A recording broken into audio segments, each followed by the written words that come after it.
बदल रहा? बेटू क्या बाल है तेरे काले। हमारे कानून सजा नहीं देता।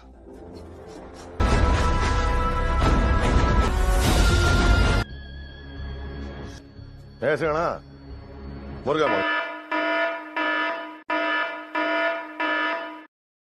Halo sedulur sinema sekejap. Dimanapun kalian berada, mau lagi kerja, ngopi, atau rebahan sambil ngemil keripik, selamat datang kembali di channel yang suka nyeritain film tanpa bikin pegal nontonin. Hari ini gue mau bahas film India yang emosional, penuh amarah, dan bikin jantung ikut panas dingin. Judulnya, Bumi. Film ini nyeritain tentang seorang cewek yang hidupnya udah kayak sinetron FTV menjelang bahagia, malah berujung tragedi.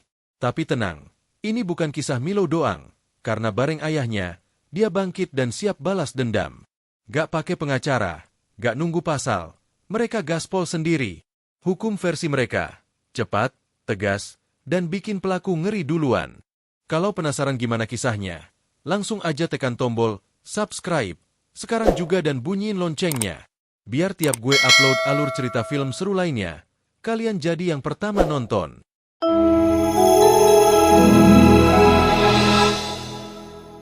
Di awal film, kita diperkenalkan pada seorang wanita muda nan ceria bernama Bumi, seorang desainer yang bekerja di sebuah perusahaan India. Pekerjaannya menuntutnya pulang larut malam hampir setiap hari. Sejak kecil, Bumi sudah kehilangan ibunya, dan kini ia tinggal hanya bersama sang ayah tercinta, Baba. Baba adalah pria yang penuh kasih sayang, pemilik toko sepatu kecil di kota mereka. Meski terlihat lembut dan penuh cinta sebagai seorang ayah, Baba menyimpan sisi gelap. Ia sangat kecanduan alkohol. Setiap malam, ia selalu mabuk ditemani oleh sahabatnya yang sekaligus tetangganya, Taj, yang juga sudah dianggap sebagai paman sendiri oleh Bumi. Mereka berdua begitu antusias membicarakan pernikahan Bumi yang akan digelar bulan depan dengan seorang dokter muda bernama Neeraj. Baba begitu bahagia, bahkan sampai memberikan diskon 10% di tokonya untuk merayakan kabar baik ini. Sementara itu, ada seorang remaja bernama Jetu, tetangga sekaligus adik angkat Bumi yang sering menjemputnya pulang kerja. Jetu berumur 17 tahun dan sangat menyayangi Bumi seperti kakaknya sendiri. Suatu hari, Baba membagikan undangan pernikahan ke para tetangga, termasuk kepada Vishal, seorang pedagang makanan ringan. Mendengar kabar bahwa Bumi akan menikah, Vishal merasa hancur. Ia telah lama mencintai Bumi dan bahkan pernah menyatakan cinta, namun Bumi hanya menganggapnya sebagai teman. Tak lama, Vishal menemui pamannya, Dolly, seorang pemilik bioskop yang terkenal berbahaya karena dibantu oleh kaki tangannya, Gulam, seorang preman bertato yang dikenal kejam.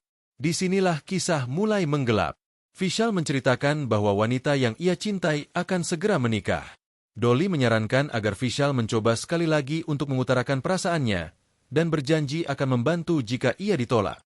Beberapa hari sebelum pernikahan, Vishal memberanikan diri mengatakan lagi bahwa ia mencintai Bumi, namun Bumi marah besar dan bahkan menampar Vishal. Vishal merasa dipermalukan dan tak terima. Keesokan harinya, 1 hari sebelum pernikahan, Bumi masih bekerja seperti biasa. Ia menelpon Neeraj untuk dijemput, namun Neeraj sibuk dan tak bisa datang. Akhirnya, seperti biasa, Jetu yang menjemputnya. Di perjalanan pulang, Jetu sempat turun sebentar. Namun ketika kembali ke motor, Bumi sudah menghilang.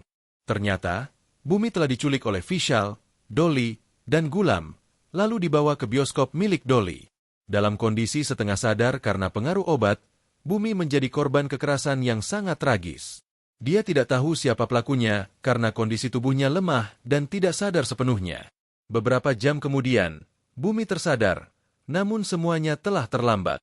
Harga dirinya telah direnggut. Dengan perasaan hancur dan penuh trauma, Bumi pulang ke rumah. Satu-satunya orang yang tahu adalah istri Taj, yang hanya bisa menyarankan agar Bumi tidak memberitahukan siapapun, termasuk sang ayah, agar pesta pernikahan tidak batal dan nama baik keluarga tetap terjaga.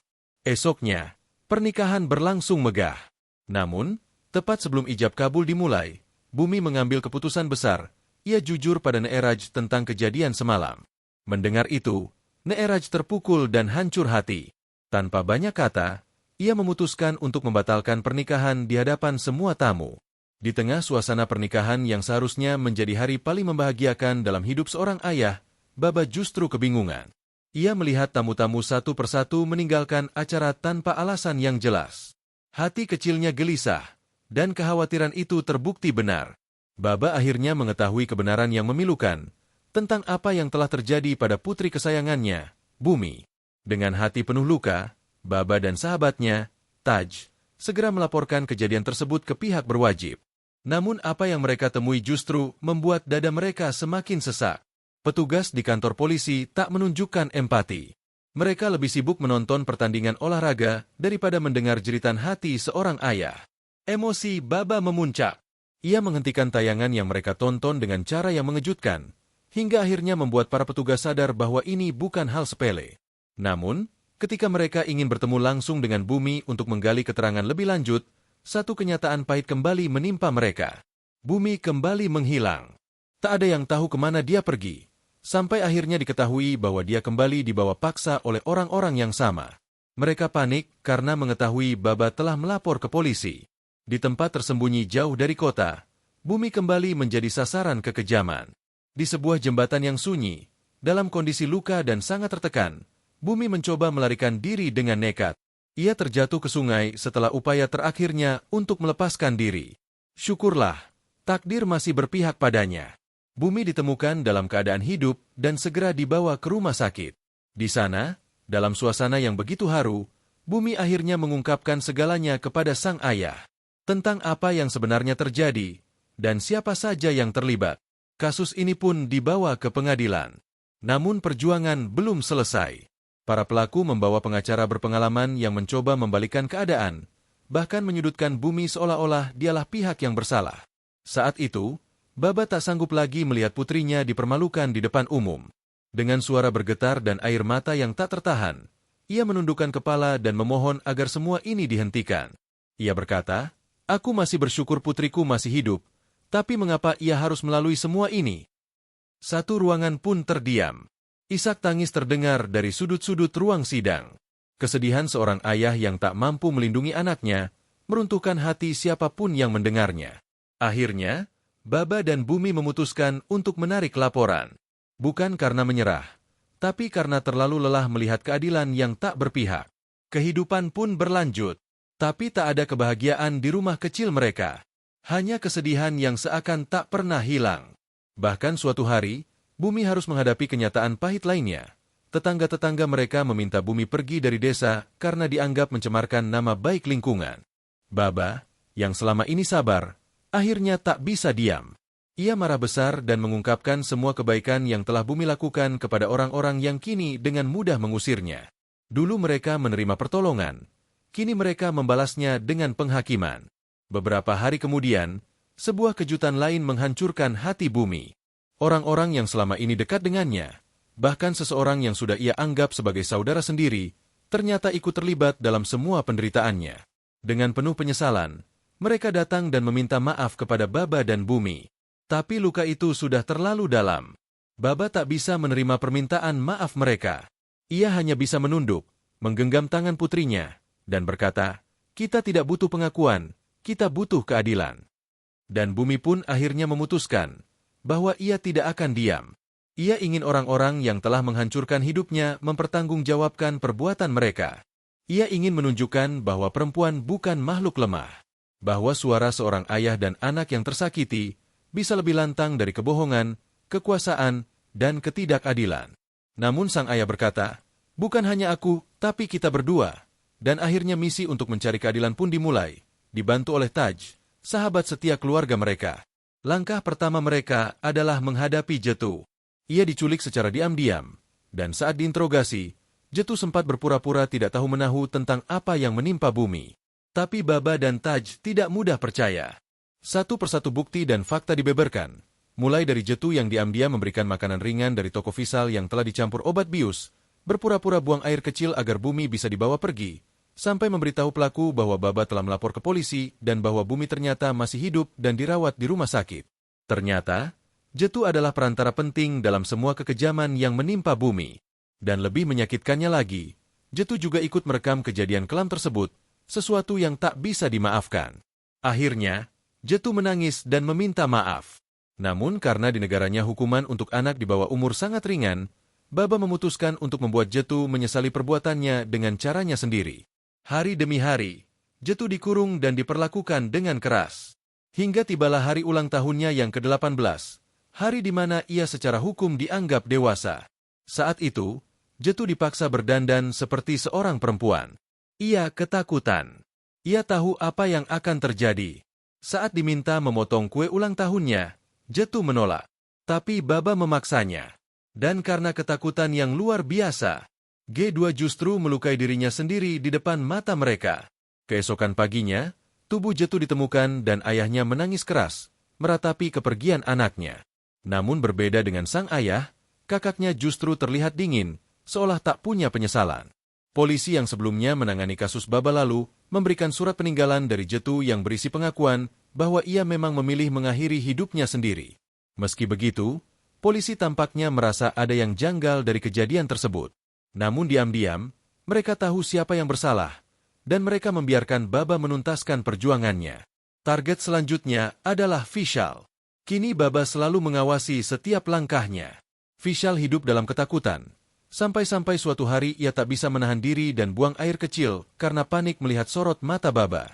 Sementara itu, Gulam, si ahli tato yang ikut terlibat, juga dihadapi oleh Baba. Kali ini Baba menandai wajah Gulam dengan tato bertuliskan, penjahat, sebagai bentuk hukuman sosial. Marah dengan perlakuan itu, Gulam mengadu ke Dolly, sang otak utama dari tragedi ini. Tapi ketakutan juga mulai terlihat dari wajah Dolly dan Vishal. Dalam perjalanan pulang, Baba sempat dihentikan oleh polisi yang sebelumnya menangani kasus Jetu. Polisi itu menyerahkan gantungan kunci milik Baba yang ditemukan di lokasi kejadian. Sambil memberikan nasihat, ia berkata, "Kalau kamu mau menang, hati-hati, jangan tinggalkan jejak."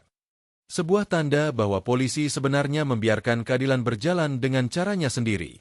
Di sisi lain, Gula mendatangi Bumi dan menghancurkan barang-barangnya, bahkan mencoba melukainya.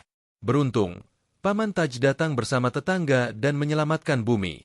Namun Gulam yang brutal memukul kepala Taj hingga membentur tiang listrik dan di saat itulah, Paman Taj menghembuskan napas terakhirnya. Kehilangan sahabat karibnya membuat Baba semakin yakin, para pelaku harus bertanggung jawab. Tanpa menunggu waktu, Baba mendatangi Gulam dengan senjata tajam dan melumpuhkannya. Setelah tak berdaya, Gulam dibawa ke rel kereta, dan Baba pun meninggalkannya di sana. Tak lama, terdengar kabar bahwa Gulam telah tiada. Ketakutan pun menyelimuti Vishal.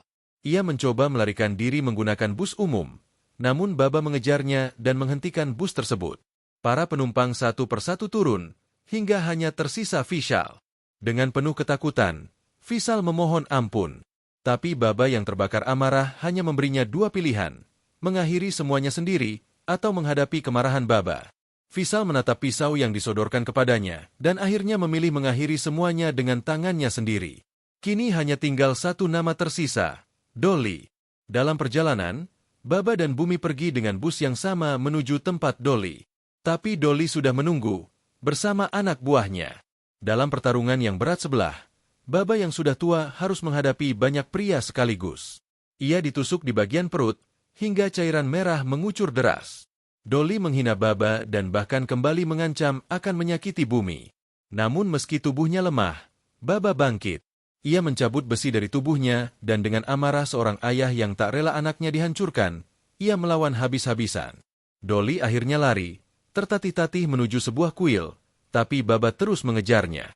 Di sana, di hadapan para perempuan yang sedang melakukan ritual keagamaan, pertarungan terakhir terjadi.